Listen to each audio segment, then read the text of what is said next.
kasama natin si Jay. Thank you, Kapyakan Town.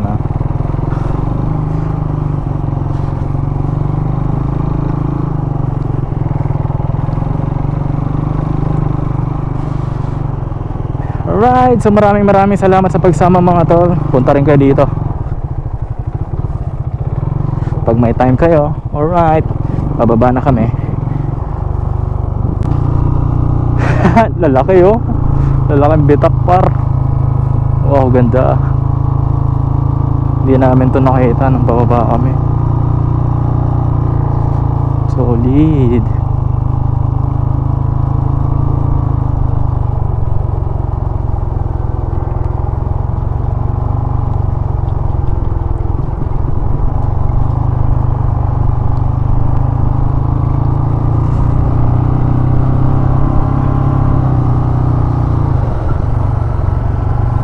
Dulas, grabe, nag-skid ako.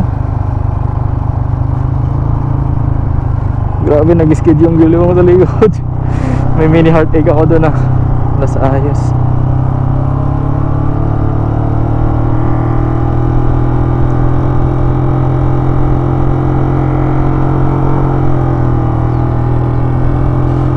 Woo!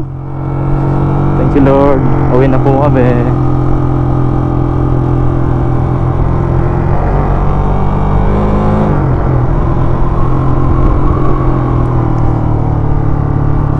So medyo madulas yung gulong since may lupa pa na nakadikit sa gulong. Tapos pumatong pa siya dun sa buhangin. Continue for 800 meters. Wala siyang solid contact yung mismo rubber ng gulong the same time sa kalsada. Kaya kailangan mo na mapagpag yung lupa. Medyo madulas yung gulong na kumapit. Ay wow, what happened here?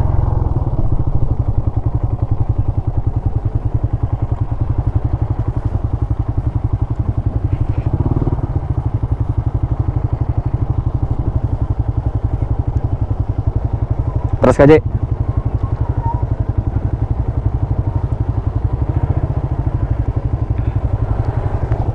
Ito ka sa likod ko. So palusong yung daan. Walang buwelo yung expander. So ang expander mga par is front wheel drive. Kailangan niya ng magandang contact. Kailangan niya ng magandang contact sa sahig para makaahon. Ha? Anong mali dyan? Hindi makaahod yan. Kasi? Yung unahan na gulong, wala siyang magandang contact sa sahig.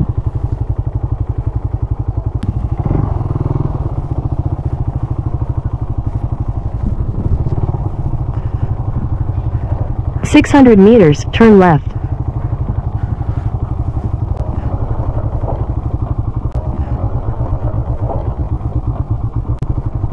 Putang ina.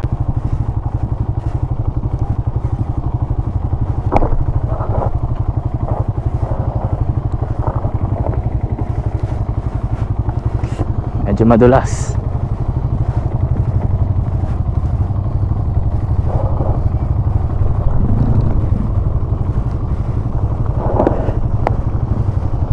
Dahan-dahan, Jay.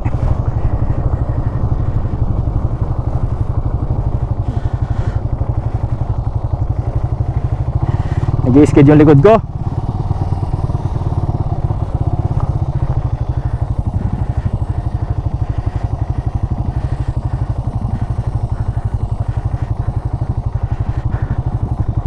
"500 meters, turn left."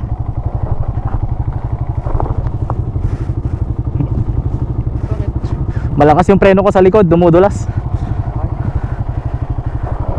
Ayan o.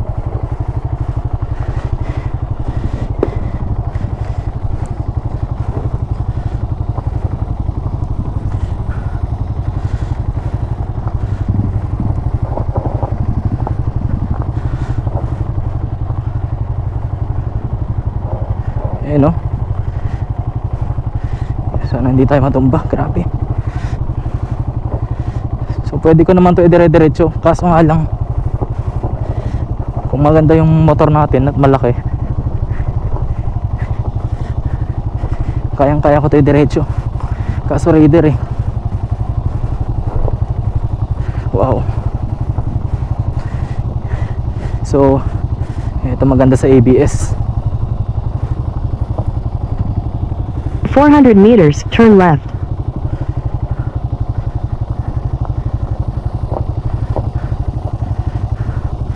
Pag may ABS to, hindi ko to mararamdaman, hindi ko to mag-i-skid.